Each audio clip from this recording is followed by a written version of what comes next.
Pak Ustadz, apa yang Pak Ustadz lihat pada saat dekat mahkota binokasi secara batiniah? Wah, Menarik. menarik. Secara batiniah. Iya. Jadi sahabat syiar ini sebenarnya suatu adab ya. Adab yang saya lakukan nggak aja di Sumedang, tapi di tempat lain gitu.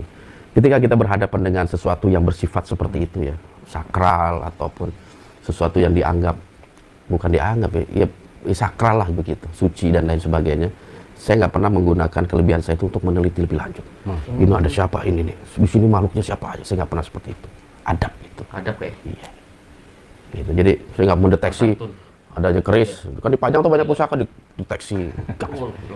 Adab itu kita di situ tuh tamu, kita silaturahmi. Makanya kata Nabi itu, jika engkau bertamu jangan celingak-celinguk di rumah orang. Itu termasuk adab kepada tuan rumah. Jadi ketika ente bertamu, ini adab dalam Islam yang Nabi ajarkan gitu. Dan saya coba praktekkan ke hal-hal yang lain. Jadi kita kalau bertamu, nggak boleh tuh celingak-celinguk, melihat kayak gimana gitu. Itu nggak boleh. Itu gak adab, itu nggak ada adab. Nggak enak sama tuan rumah. Jadi kita kalau udah bertamu, udah bertemu dengan tuan rumah, udah jangan celingak-celinguk, melihat ini bahannya apa gitu. Tanya apa yang dicari. Gitu. Jadi ketika saya berada di museum itu, saya nggak mencari mendeteksi segala macam. Saya hanya melakukan secara natural. Apa yang saya lihat, kandungan emasnya, wah luar biasa, emas semua. Bentuknya juga memang ya unik benar, ibaratnya terpaan ratusan tahun yang lalu gitu. Sebab kita sendiri yang biasa megang benda-benda pusaka, benda-benda yang lama, kita udah bisa bedain itu buatan zaman sekarang atau taruhlah beberapa puluh tahun belakang dengan ratusan tahun yang lalu. Itu beda benar. Dari apa lekukannya, dari keaslian itu kita bisa lihat dari bahan. Pamornya juga maksudnya? Pamornya juga beda. Nah, pamor juga beda. Makanya di sana waktu itu kan memang ada beberapa benda pusaka yang punya seseorang kolektor, kebetulan ditaruh di sana. Dengan peninggalan pusaka yang ratusan tahun yang lalu beda pamornya kan. Kita bisa lihat, rasakan. Dan cara buatnya juga jauh lebih canggih orang zaman dulu dibanding zaman sekarang. Iya. Rapi, halus dan lain sebagainya. Dan ketika saya berada di museum itu juga saya nggak banyak celingak-celinguk, ada makhluk siapa saja, penguasanya siapa, saya nggak. Kecuali mereka yang menegur dan menanyakan sesuatu. Iya, kecuali seperti itu. Mereka negur saya, nyapa saya, baru kita akan tanggapi itu. Tapi selama mereka nggak ada komunikasi kepada saya nggak akan coba membuka komunikasi, mencari segala sesuatu.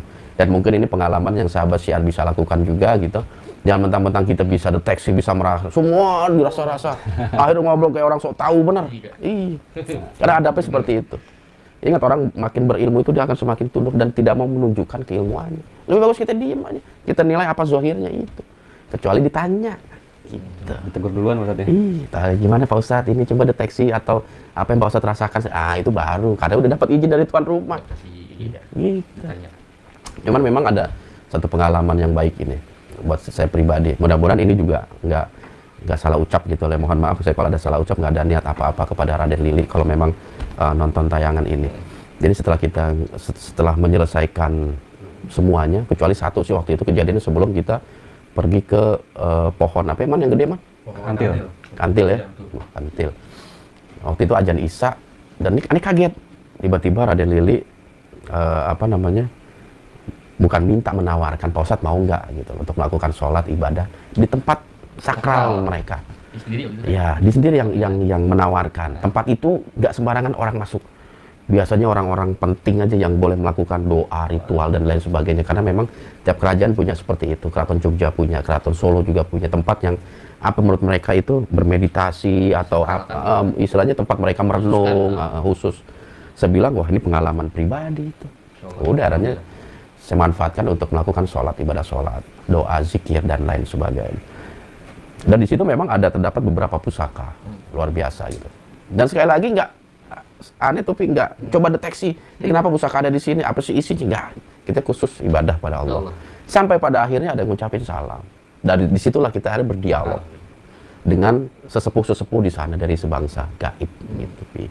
Udah itu, pas akhirnya pas udah selesai, baru ditanya apa yang Pak Ustadz rasa, apa pengalaman apa punya. Udah, karena udah ditanya seperti itu, saya cerita semua apa yang terjadi gitu. Cerita apa adanya seperti itu. Gitu.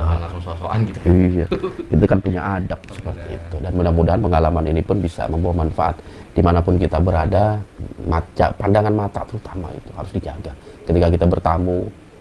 Ketika kita ada di satu tempat yang memang di sana kita ya bertamu lah, bersilaturahmi, jangan jelalatan gitu. Mati. Iya, harus dijaga mata pandangan itu sebagai adab kita sebagai seorang muslim.